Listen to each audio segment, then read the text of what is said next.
You can incorporate this within your normal bicep workout, or you can replace it with this. Every now and again, I like to do this exclusively to really isolate the biceps without targeting the anterior delt. So let's head downstairs and hit some bicep peaks. So we are starting with a preacher curl using the hammer curl with these little handles here. The reason why I like to use these handles is because now I'm not in a fixed position. I can supinate or pronate my hands as I feel necessary. If I'm in a fixed position, I feel it puts a lot of unnecessary strain on my bicep tendons and my elbows because you're in a fixed position.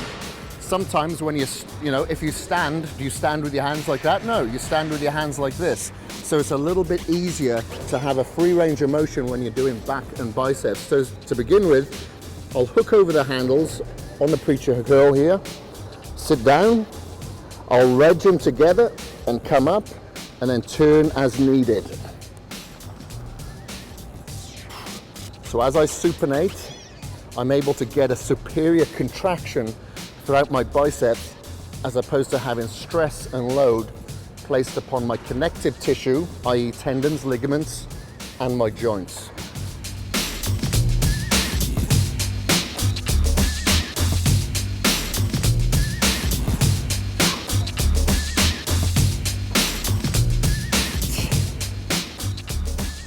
Now you'll notice that I wasn't using a complete range of motion. I don't go all the way down. As I'm going a little bit heavy on these exercises, I don't want to put my bicep tendon in an injury-prone position, which is going to be overextension. So I like to keep the constant tension placed upon my biceps and pulling up and taking it down. If I was going a little bit lighter, then okay, I can go a little bit further down. But here we're going a little bit heavier, so I recommend around 10 to 12 repetitions here, around 3 to 5 sets, resting for a minute. This is going to be on a hammer dip machine. However, we're not on that side of the machine. We're this side where you normally put the plates on. Think of a drag curl where you would drag the barbell up your body. So that's exactly what I'm going to do here.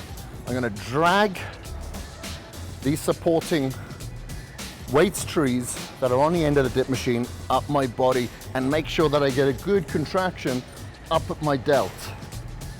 Now this really isolates the bicep big time. It'll allow you to get a good stretch at the bottom without too much unnecessary strain, but all the tension's at the top there as the weight rises. Keep those elbows tight to your side, drag it up, pause for a second, picture the biceps peaking, and then back down.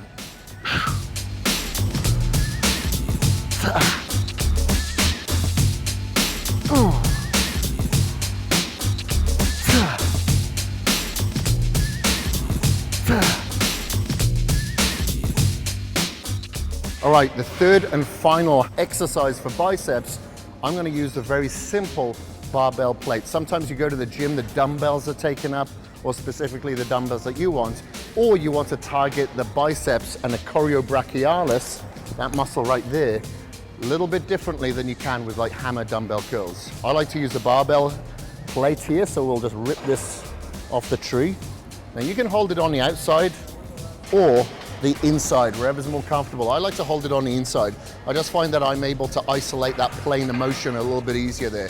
I'm gonna come up just above the chin to the nose and back down and keep constant tension placed upon the biceps by locking the elbows forward. If you have them back, obviously you can't straighten them. So I'll lock them forward, keep constant tension there, and I'll make this barbell plate feel as heavy as possible by stopping before I allow it to touch my thighs.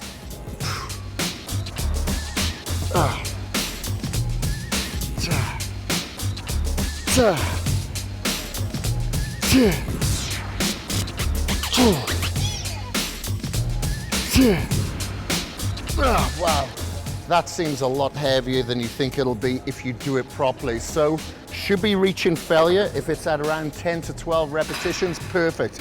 If it's a little bit less than that, that's okay as well. Maybe you can drop it down a weight, but if it feels a little bit light, you're probably not doing it correctly. So these are my chosen bicep movements. Give them a go, subscribe and comment below.